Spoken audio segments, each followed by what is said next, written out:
You found it. Your home for the best content on your favorite team, the Fighting Tigers of LSU. Do us a favor. Subscribe to the channel. Leave your comments below. Be sure to smash that like button.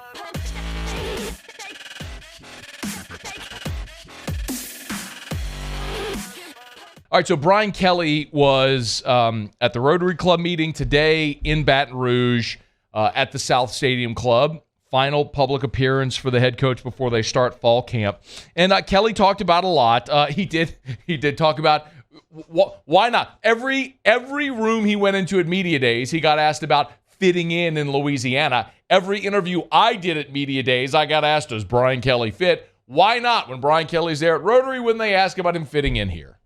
I can tell you that when you have such passionate fans, when you have such purposeful fans, when you have the food that you have here, and the friendship and family, and the love of football, how could you not fit in immediately? And we've loved it down here, and we consider it home already. You notice he said family in there? Did you notice it? That was completely intentional, by the way.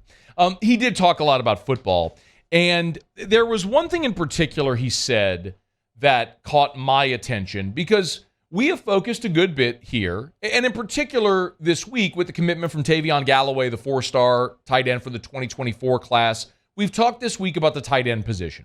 So it was interesting for me today to hear Brian Kelly talk about how they plan to use the tight ends this year. Now remember, this tight end group is lean, and it was a spot where the previous staff just didn't do a great job recruiting or maintaining that position on the roster. They had Eric Gilbert. He defected during 2020, and then they never really addressed it again. So you're building there again, and I think they're doing a really good job where you've got Mac Markway committed for 23, you've got Tavion Galloway committed for 24, Trey'Dez Green, the number one player in Louisiana for 24, is a tight end. So you've got the pipeline coming, right? You got Mason Taylor coming to campus this year, who's a freshman. But how you handle tight end this year could be a problem. But listen to what Brian Kelly said.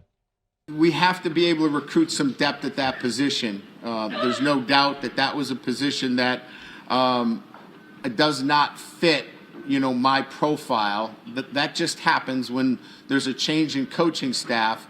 I have a preference to have a deeper, I would say, tight end, depth chart. And we just don't have that right now, so it's going to take us a recruiting cycle. But we have guys on board that are going to fill in at that position. We won't have the ability to be as multiple as I would like at that position this year, but we'll manage. We'll be creative, and you'll see a tight end on the field probably every snap. How about that? The last 10 seconds or so there was the most effective. He kind of went through it. Look, coaching change. There's not the depth that I prefer there. I like to feature the tight end, but he says, we won't have the ability to be as multiple as I would like at the position this year, but we'll manage. We'll be creative, and you'll see a tight end on the field probably every snap. Yeah, I want to put some perspective around this for you, why the tight end and how the tight end is so important in Brian Kelly's offense. And by the way, I don't have the answer. I don't. My guess is they're going to find someone among the group that they really like, because you have 4 guys that are all pretty different. Cole Taylor's a 6'7" dude with a pretty big catch radius that's not really a great blocker. Jack Mashburn's a pretty physical guy, kind of athletic, but he's not going to blow you away with his ability either as a blocker or as a pass catcher. He's just kind of good at both. Mason Taylor's a true freshman, maybe the highest ceiling among all of them, but you don't really know. And Nick Storrs is probably just your big 6'6" body that's going to block. They all have a different skill set. So he said we're going to get creative. The chore is not becoming predictable by personnel. Like the Saints battled this for years. If Jimmy Graham was on the field, he's out there to catch a pass. When Hooman was on the field, he was out there to block, right? So the challenge is, how do you not become predictable by personnel? So that's going to be the challenge for this team as well. But again, Brian Kelly said they'll get creative, and my guess is one of the players among the four I just mentioned is going to fit the skill set they prefer and is going to emerge. But again, I said I want to put some context around this. Last year for Notre Dame, I'm going to throw some numbers, but just let this just sort of marinate. You don't have to remember this. Just let it resonate because you're a football fan and you know when I read these, it's going to be, you'll have the appropriate reaction. Michael Mayer, who's the best tight end in college football, last year at Notre Dame had 71 catches for 840 yards and 7 touchdowns. He was the second leading receiver on the team, the tight end. 71 for 840. In 2020, again, abbreviated season, Mayer had 42 for 450, second leading receiver on the team. Back in 2019, Cole Kmet, remember him? He was also a pitcher on the baseball team. Cole Kmet, 43 for 515 and 6 touchdowns. Second leading receiver on the team. Tight end, second leading receiver on the team. 2018, Alizé Mack and Cole Kmet combined for more than 50 catches and 500 yards, 3 touchdowns. They combined to be the second leading receiver on the team. They were 4th and 5th, but combined, the tight end spot was second on the team. Same thing in 2017 with Smythe and Mack combined. They were 5th and 6th, but combined to be second on the team in receiving. You understand the point? Brian Kelly's offense flows through the tight end. If it's one guy, or in instances like with Kmet and Alizé Mack or Smythe and Mack, there have been instances where they've used 2, and I think that's going to happen this year. But they will flow the offense through the tight ends. Who's it going to be? So for perspective, last year, Cole Taylor was LSU's leading receiver among tight ends, had 6 catches for 68 yards. That was your leading receiver among tight ends. 6 for 68. Thad Moss in 2019 had the greatest pass-catching season in LSU history for a tight end. We went through this. Prior, you could look at Robert Royal in 2002, and you could look at David LaFleur in 1996 for the best pass-catching seasons by a tight end in LSU history. Moss blew their numbers out. 47 catches for 570 yards and 4 touchdowns. 47 for 570. Put some context. Last year, Mayer had 71 for 840. Michael Mayer last year basically doubled the greatest receiving season a tight end's ever had at LSU.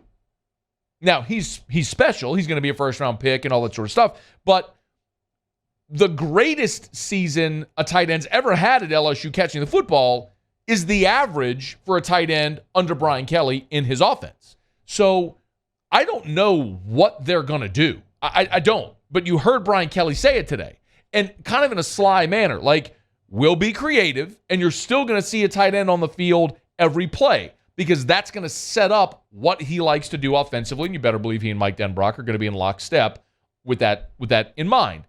But how they work that out is going to be as important as anything in the offense this year. And it all works in tandem. We've talked about how important it is for them to figure out the offensive line. Clearly, someone's got to merge at quarterback. But as much as Brian Kelly uses the tight end, you can't just take that part of the offense and say, all right, well, we'll get to that next year when we're better. You've got to maximize it with what you have. And he said, look, we're going to be creative in how we have to do it. I'm going to be fascinated to see how that works out. But someone in that room has got to emerge, and your coach is telling you they're not throwing it away. Like, it's going to be a part of this offense. They're going to have to figure it out, even if it's just being creative, the manner in which they do. But they are starting to build at that position moving forward, and it will be a key part of what LSU does. Do you remember? I'll never forget this. Like, it was such a joke here for so long that LSU never threw to the tight ends under Les Miles. Do you remember this? I will never, ever, ever in my life, as long as I live, forget this. Les gets fired. The first game under interim ed was against Missouri. Remember, they lose to Auburn. The next week, they're at home against Missouri. Danny Etling starts. And if it wasn't the first play of the game, it was the first series of the game. And I'm sitting in the press box on the west sideline. LSU is going south to north. And Danny Etling throws a pass to Deshaun Smith up the left sideline. And the place erupted. Like, holy hell, they threw the ball to the tight end. I mean, it was one of those, like, excited, sarcastic, elated, all-in-one euphoric moments, just a pass to the tight end, and people went bonkers. That's going to be the norm with Brian Kelly. They're going to use the tight end. How they use it this year, though, is going to be really interesting to see how it all plays out. Hey, thanks so much for watching. Please leave your comments. I love to interact. And be sure to hit the red subscribe button below.